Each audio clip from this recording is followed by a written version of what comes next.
Welcome to the Empower You ABI Services New Hire Training Series Module 1 for provider roles of BCBA and BCABA.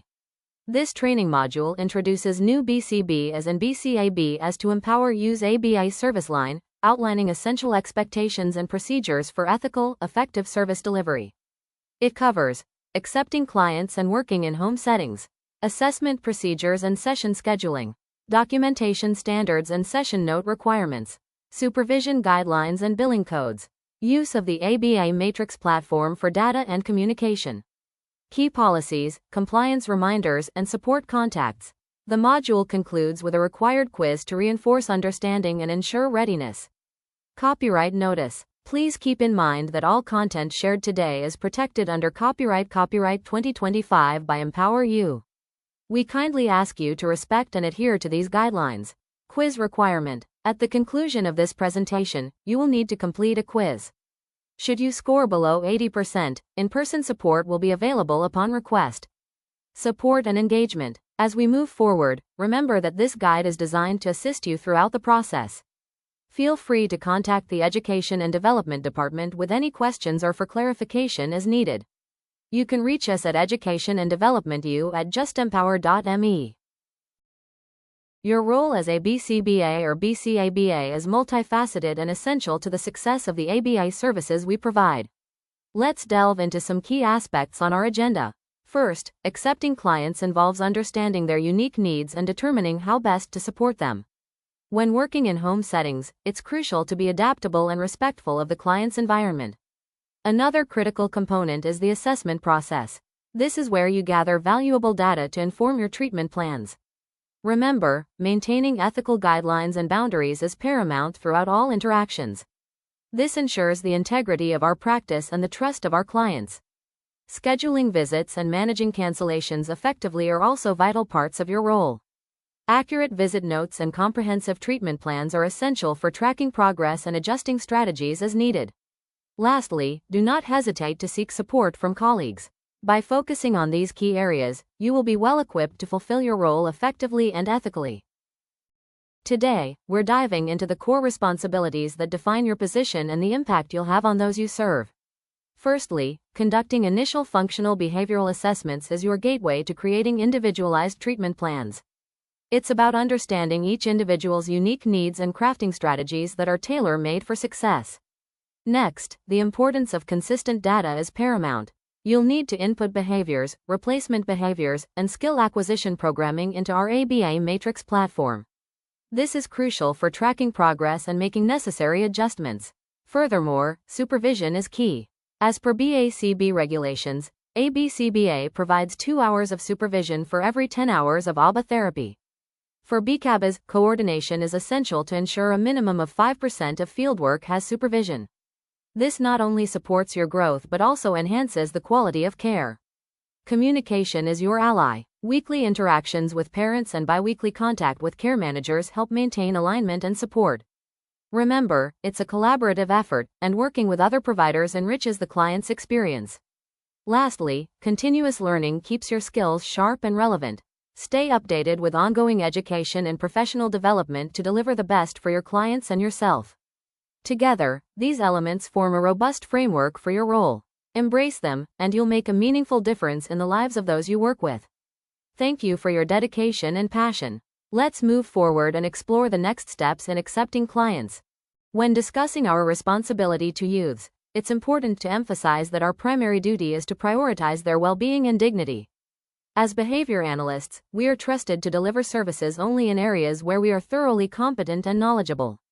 This means our interventions must be grounded in scientific evidence to ensure they are effective and beneficial.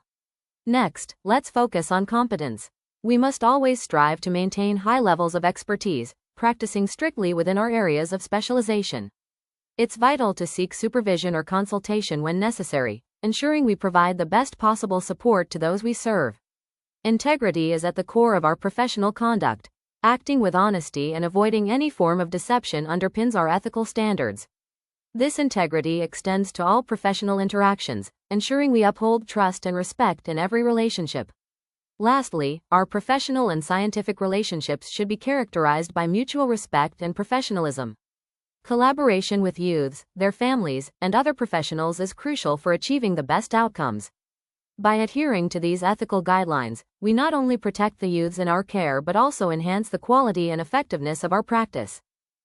As we continue with Part 2 of maintaining ethical guidelines and boundaries, let's delve into some crucial areas. First, confidentiality. It's paramount to safeguard clients' personal and treatment information, unless disclosure is necessary by law or to protect their welfare. Next, our responsibility to the public. We should actively enhance public understanding of behavior analysis and contribute to its growth. Engaging in ethical practices and conducting valuable research are key components here. Avoiding harm is another critical point. Our treatments must prioritize client safety, avoiding any harm or negative side effects. Finally, ethical decision-making. When faced with dilemmas, thoughtful consideration, and consulting with colleagues or supervisors, helps ensure decisions are in the best interest of the client. These guidelines are essential for providing effective, respectful, and professional services. Let's keep these principles at the forefront of our practice. As you step into your new role as a BCBA or BCABA, one of the first milestones is accepting clients. This is a crucial stage, and there are several key questions you should consider before moving forward. First, have you reviewed the referral information about the youth? This will give you vital insights into their needs and how you can best support them. Second, assess your confidence. Are you comfortable and prepared to work with this client? Your self-assurance can significantly impact the effectiveness of your interventions. Third, it's important to reflect on any personal biases or challenges that might impede your work.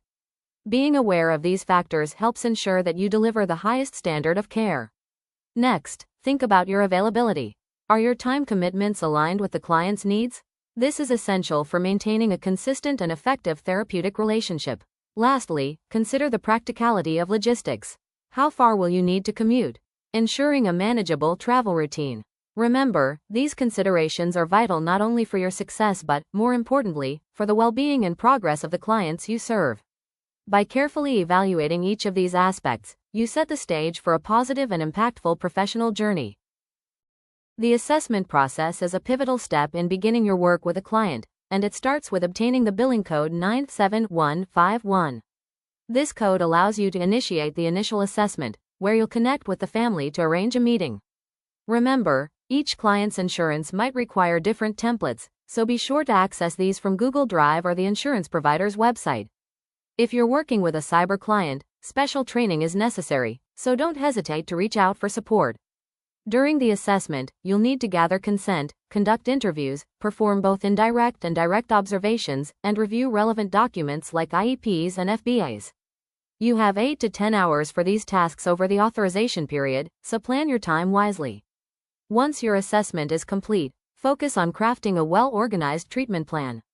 Ensure it aligns with insurance requirements and uses professional language.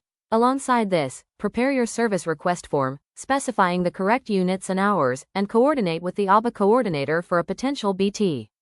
Finally, email both your treatment plan and service request form to Alyssa and Catherine for review.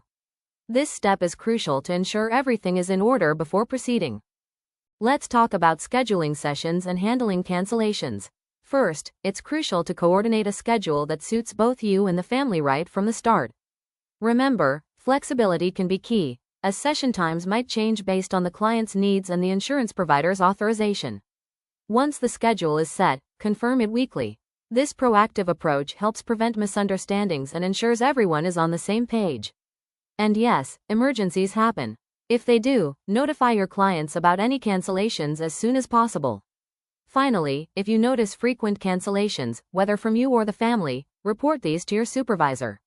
It's important to address any issues early to maintain a smooth working relationship. Effective communication and planning go a long way in ensuring a successful collaboration with the families you support.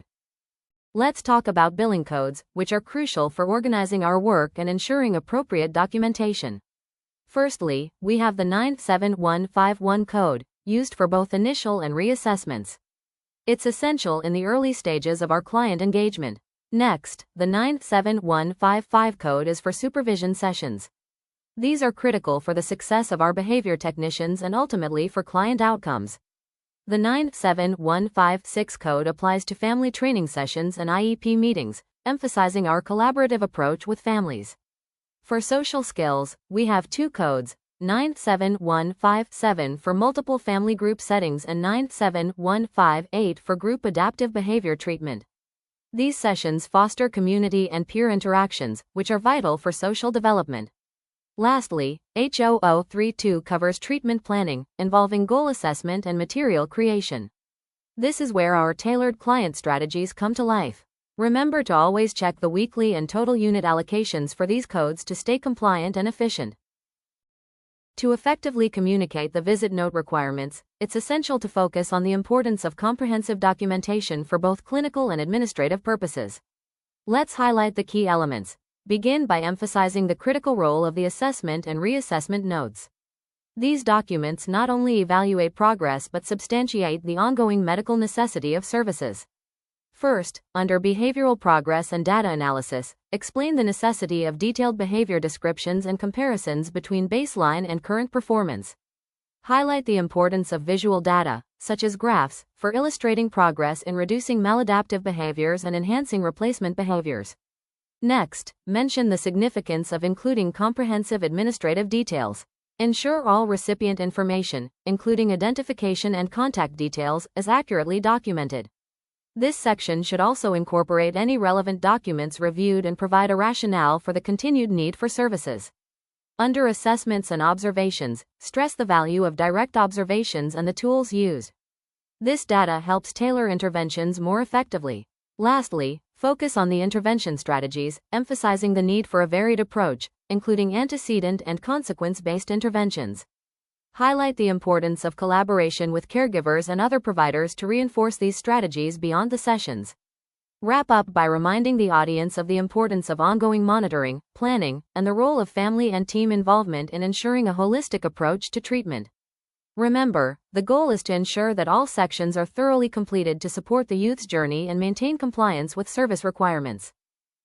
When documenting a behavior treatment session under billing code 97153, it's crucial to ensure thorough and accurate notes in the ABA matrix system. Let's break down the key components you need to include. Begin with the session essentials. Make sure to record the precise date and time, including both the start and end times. Specify the location, such as home, and list the full names of the youth and therapist involved. Don't forget to note the presence and relation of any caregivers, as well as any significant environmental context or changes. Next, focus on behavior and skill tracking. Carefully document any maladaptive behaviors, noting types and frequencies, like throwing items or hitting. Describe the replacement behaviors, such as functional communication, and detail skills acquisition goals. These might include safety behaviors, recognizing community signs, hygiene competencies, or dressing skills. Move on to intervention details. Clearly outline the interventions implemented during the session and the types of reinforcement used. Provide a concise summary of the client's progress and outline the next steps for upcoming sessions. Finally, for compliance and validation, confirm session details and note if the next visit has been agreed upon. If not, provide an explanation. Ensure you've collected quantitative data tracking behaviors and skills. Remember, detailed and accurate documentation is essential not only for compliance but also for ensuring the best outcomes for the youth we serve. Writing session notes, a key component of our practice. Let's discuss the importance of writing session notes, an essential aspect of our practice and a vital requirement for documentation in the ABA matrix. After every session, whether it's supervision, family training, assessment, or treatment planning, it's necessary to complete a progress note. Start this process in the final 15 minutes of the visit and ensure submission within 48 hours. Be aware that sessions will automatically lock after 48 hours, and notes cannot be unlocked upon request. The compliance department manages daily unlocks, making timely submission crucial. Your note should encompass the following details: the location of the session and the individuals present, skills targeted, behaviors observed, procedures used, and reinforcers applied. Any discussions or updates with caregivers. Required signatures from both the provider and caregiver. Note that treatment planning requires an indirect caregiver signature. BCBAs and BCABAs are required to review behavior technicians' notes weekly in the ABA matrix to ensure compliance. Additionally, randomized quality assurance audits are conducted to maintain documentation integrity. For RBT supervision, track monthly hours with weekly updates, and verify logs at the end of each month. Keep a separate log for certification and renewal dates, and send reminders well in advance of expiration. By consistently maintaining detailed and timely notes, we support high-quality care and agency accountability. Let's strive for precision and consistency with every submission. Let's take a closer look at our company's policies. We have 3 key areas to focus on today: safety policy for providers, resignation policy, and Medicaid fraud policy. These are crucial guidelines designed to protect both the providers and the organization, as well as ensure compliance with legal standards. Firstly, our safety policy for providers ensures a safe working environment and outlines procedures to minimize risks. Next, the resignation policy details the proper steps and notice periods required to ensure a smooth transition when a team member decides to leave. Lastly, the Medicaid fraud policy is in place to prevent and address any fraudulent activities. Understanding and adhering to this policy is vital for maintaining our integrity and compliance with regulatory standards. Remember, all of these policies must be signed and dated. You can easily access and review them within your ADP account under My Documents. Take a moment to familiarize yourself with these policies, as they form the backbone of our professional conduct. When discussing what happens when fraud, waste, and abuse (FWA) policies are violated, it's crucial to convey both the seriousness of these violations and the steps Empower You takes to address them. Start by emphasizing that Empower You is committed to maintaining integrity and accountability. In cases of minor or unintentional violations, retraining and coaching are the first line of response. Highlight that this approach is designed to educate and guide providers in understanding correct procedures. For more severe violations, such as falsified documentation or fraudulent billing, termination may be necessary. Explain that this is to protect the integrity of the services provided and uphold agency standards. In cases of egregious or repeated violations, a formal complaint will be filed with regulatory bodies, potentially resulting in disciplinary action or license suspension. Additionally, billing audits are conducted regularly to ensure compliance and accuracy in submissions. Providers may also be subject to corrective action plans, repayment of improper claims, and, in severe cases, legal consequences. Make it clear that these measures are in place to maintain trust with clients, payers, and regulatory agencies. As we wrap up, let's focus on some key takeaways and what you can expect next. First, remember that engaging in fraudulent activities is never worth the risk. Maintaining integrity not only protects you but also ensures the safety and well-being of the children and families we serve. If you ever find yourself uncertain or in need of guidance, don't hesitate to ask for clarification. Compliance is a collective effort, and support is always available. It's vital to stay informed and keep updated through continuing education units, (CEUs). This commitment aligns your practices with the latest evidence-based care and best practices, reinforcing the quality of services we provide. Looking ahead, we have a live platform walkthrough scheduled. This session will guide you through billing processes and how to document sessions efficiently within our system. Be sure to participate and take advantage of this opportunity to enhance your skills. For any questions or concerns, remember you can always reach out to your supervisor or the relevant support team members. The contact details for our ABA department leadership, administrative support, and training and program development teams are provided on this slide. Thank you for your attention, and let's continue upholding the standards that make Empower You a reliable and trustworthy organization.